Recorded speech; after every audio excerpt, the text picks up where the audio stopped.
ಒಂದೇ ಒಂದು ಹಗರಣ ಇಲ್ಲದೆ ಇದ್ದ ರೀತಿಲಿ ಒಂದೇ ಒಂದು ಹಗರಣನ ಯಾವ ಮೀಡಿಯಾದವರಾಗ್ಲಿ ಮತ್ತೊಬ್ಬರಾಗ್ಲಿ ವಿರೋಧ ಪಕ್ಷದವರಾಗ್ಲಿ ಇಂಥ ಹಗರಣ ನೀವು ಮಾಡಿದಿರಿ ಅಂತ ಹೇಳಿ ಅದನ್ನ ಜನರಿಗೆ ತಲುಪಿಸೋದಕ್ಕಾಗ್ಲಿ ಅದನ್ನ ಹೇಳೋದಕ್ಕಾಗ್ಲಿ ಸಾಧ್ಯ ಆಗ್ಲಿಲ್ಲ.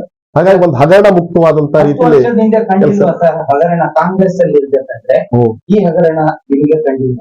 ಯಾವುದು ಈ ನರೇಂದ್ರ ಮೋದಿ ಅವರು ಹಗರಣನೇ ಮಾಡಿಲ್ಲ, ಒಂದು ಹಗರಣ ಅವ್ರದ್ದು ಇಲ್ಲಿ ತನಕ ಇಲ್ಲ.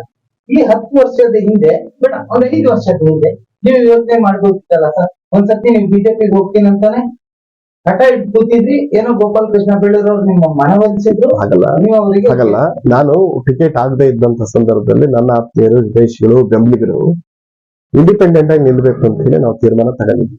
ಇಂಡಿಪೆಂಡೆಂಟ್ ಆಗಿ ಸ್ಪರ್ಧೆ ಮಾಡಬೇಕು ಅಂತ ಹೇಳಿ ಆವಾಗ ನಮ್ಮ ಪಕ್ಷದ ಹಿರಿಯರು ಮುಖಂಡರು ಮಧು ಬಂಗಾರಪ್ಪನವರು ಆದಿಯಾಗಿ ಡಿ ಕೆ ಶಿವಕುಮಾರ್ ಹತ್ರ ಕರ್ಕೊಂಡು ಹೋಗಿ ಮಾತಾಡಿಸಿ ನಿಮ್ಮ ಹಿತನ ನಾವು ಕಾಪಾಡ್ತೀವಿ, ನಿಮ್ ಬೆಂಬಲಿತರ ಹಿತ ಕಾಪಾಡ್ತೀವಿ ಅಂತಕ್ಕಂಥ ಮಾತನ್ನ ಭರವಸೆನೆ ಕೊಟ್ಟರು.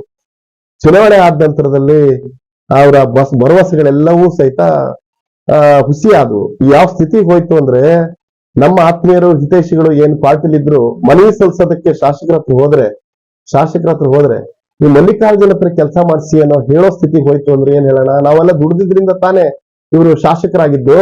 ಆದ್ರೆ ಶಾಸಕರಾದ್ಮೇಲೆ ಮಲ್ಲಿಕಾರ್ಜುನ್ ಬೆಂಬಲಿಗ ಅನ್ನೋ ಕಾರಣದಿಂದ ನೀವು ಅವ್ರ ಹತ್ರ ಹೋಗಿ ಕೆಲಸ ಮಾಡಿಸ್ಕೊಳ್ಳಿ ಅಂದ್ರೆ ಅಧಿಕಾರ ನಿಮಗ್ ಕೊಟ್ಟಾಗಿದೆ. ಆದ್ರೆ ನೀವ್ ಏನ್ ಮಾಡಕ್ ಹೊಂಟಿದ್ದೀರಿ? ಸಾಧ್ಯನಾ ಸರ್? ನನ್ನ ಕಡೆ ನನ್ನ ಕೊನೆಯ ಪ್ರಶ್ನೆ, ಸಾಮಾನ್ಯವಾಗಿ ನೀವು ನೋಡ್ತಾ ಇರೋದು ಮಲೆನಾಡಿನ ಸುದ್ದಿ ಮಾಧ್ಯಮ. ಇದು ವೆಸ್ಟರ್ನ್ ಘಾಟ್ ನ್ಯೂಸ್, ಬಡ ಜನರ ಧ್ವನಿ.